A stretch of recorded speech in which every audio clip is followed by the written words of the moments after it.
part System 4. sound volume set to 0. So, when the TV had shut off, I had no idea how that happened. So, resuming to turning the TV back on, and as I turned it on, I looked back and Nigel was still asleep. I had to give him his medicine. Button. Resume. And so I did. I kind of woke him up and he groaned. And I gave him his medicine. The TV was on again and he was watching some stand-up comedy. And my brother had come over. It was CJ. And he was coming over for pizza with me.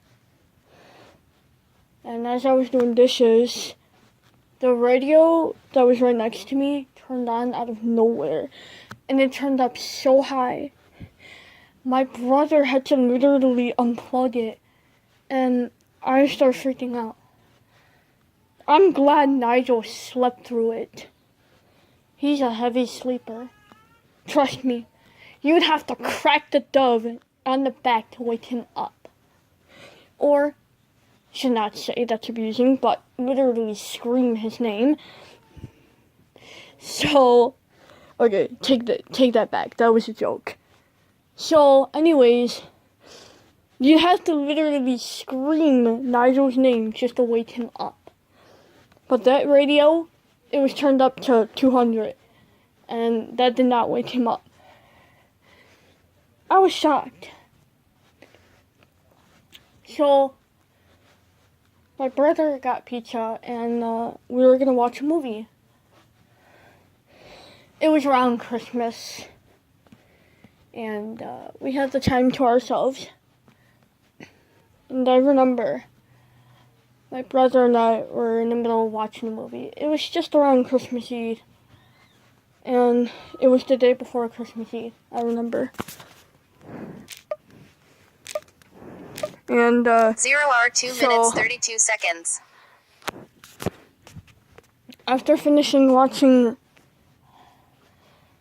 the Christmas movie, my brother decided to fall asleep at my house, and I thought that was fine. And I dozed off in my bedroom. We had the heat on. It was like -5 degrees out there. It was really cold. The next day it was Christmas Eve, and I had to get the house prepared for guests. And Christmas Day we were gonna make ham and stuff.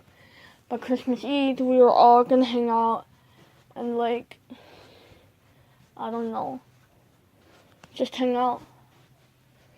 So, I had a couple family members come over that night, and we didn't really do much. Christmas Eve was not really a fun time for us. I remember after all our guests left, my friend Lucio, he stayed behind. And he wanted to talk with me. So we talked for a bit about some problems, and then we just were two lost souls in a fishbowl again. And at the time, I could tell Nigel was not doing well at all. His health was declining. It was getting worse. I could tell. I could tell the drain look in Nigel's eyes. His eyes looked like it was about to roll back and he was going to pass out. So I felt very bad for him, and I had to take him to the bird hospital, but I couldn't. The next day it was Christmas morning. And my grandma and my aunts had brought gifts for me, even though I was old enough. I still got stuff. And I started making ham and stuff. And, Pause button. Resume. okay, excuse me for the, Pause button. Resume. excuse me for the noise in the background. Apparently now we have somebody in here. But anyways, so the Christmas day came around, and everyone came, and we had a huge party. And I was hosting the party, and I had a coral dress on, and I was all prepared. And trust me, a lot of my cousins, well, not a whole lot of cousins, but of course, Gianna and Peyton and whoever else came, and we had a great time until my brother Anthony had found Nigel foaming out of his mouth. Everyone starts panicking, so we're like, oh my god, what's going on here now? What's going on? And here I am, legitly screaming, Nigel, wake up, respond. And there's Nigel laying on the couch, ready to pass out, his eyes rolling back. I could tell he was ready to go. Let it rip, Amaya yelled to him. No, I said, don't let it rip. Let it rip means to rest in peace. R.I.P. Nigel. All the adults started chanting. I started screaming. So, I had no idea what to do now. And then, after I started driving to the bird hospital. Resume. You say it was me, but it wasn't. Pause button. Resume.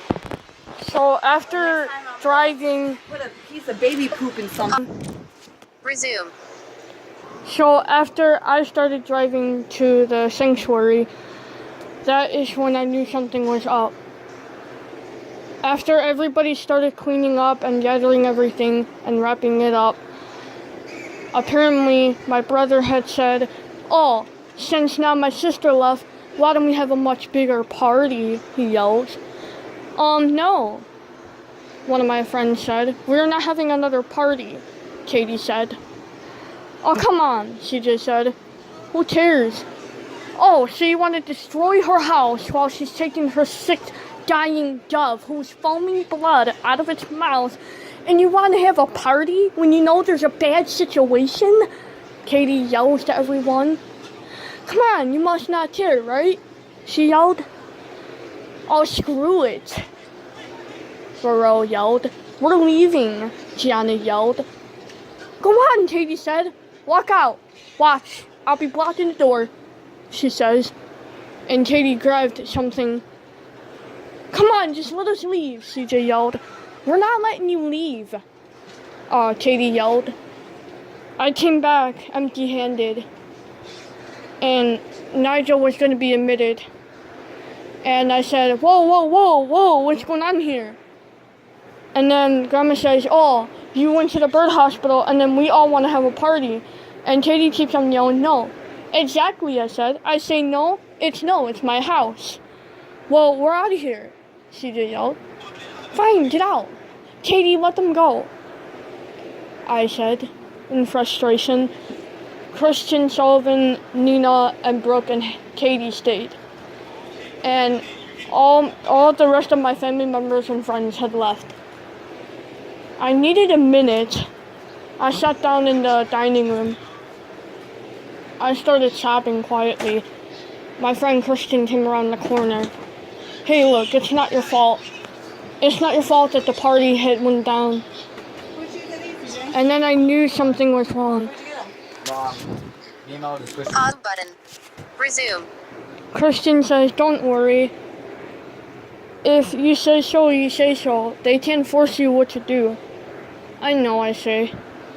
He made me laugh, and Katie said, why don't we all watch a movie? Nina said, no, I'm just gonna hit the road. Sorry. So, Brooke was like, are you sure? And Nina said, yeah, I'm sure. I really don't want to stay. What, did I do anything, I say? No, Nina, it's not, no, Mother Bird, it's not you, she said. It's just all the arguments your family had. I don't like how they're treating you. Well, I say, be lucky that they're gone, they're not coming back. They're not coming back for a New Year's Eve party, Christian yelled. Yeah, I know, Nina yelled. I'll talk to you guys tomorrow, she said. Hopefully Nigel gets better. Alrighty, I'll let you know, I say. So, me, Brooke, and Christian decided to watch another Christmas movie. And so, we grabbed the movie, and we started watching it. And then, so, Brooke had this strange idea. She's like, hey, why don't we hit the bird sanctuary? I said, why? She said, because I want to have a party. I said, sure. At this point, me and Brooke and Christian are about 21, and we started drinking and all that crap. So we hit the sanctuary, and we bought some disturbing drinks, of course, as you all know, as beer. So we got up there, and it's about 11 o'clock at night. Me and Brooke are already drinking, and then Christian already opened his. And then Christian was like, hey. So, at that time, 0 hour 11 minutes 34 Christian seconds. texted his friend and said, hey, come up to the sanctuary. Drink some pina colada with us. And then he texted back, okay. So Christian's friend Jay came along, and we were all having a good time. At about 3 o'clock in the morning, we started heading back. It was not Christmas anymore. It was now the day after. So then, Home button. Resume. so we headed back to the house from the sanctuary from drinking, and I couldn't drive, and Brooke didn't really have much to have. So she ended up driving us, and me and Christian just dozed off in the car. We got to my house, and I kind of walked in. I stumbled onto the couch. Christian walked into the guest room, and Brooke slept in my room. We didn't wake up until about 1 o'clock in the afternoon, and I got in a call, and it was bad news.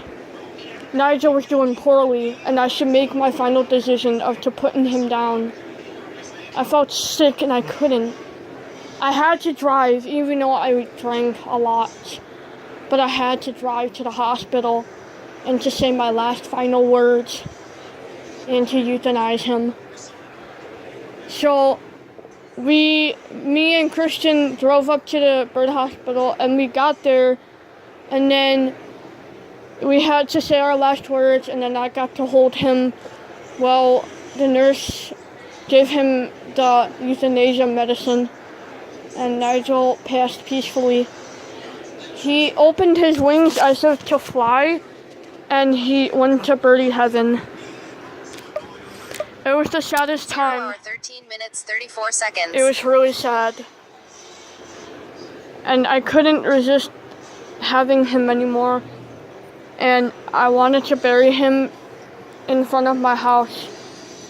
So we took him back after being put to sleep, and Christian dug a grave, and then he bought some special marker that people use on the graves to write their names and date. And so he wrote, beloved mourning dove Nigel had passed away on Christmas night, and at about 3 o'clock in the morning. And that was the time that we left the sanctuary. And nobody had called me that night. I'm surprised they haven't called.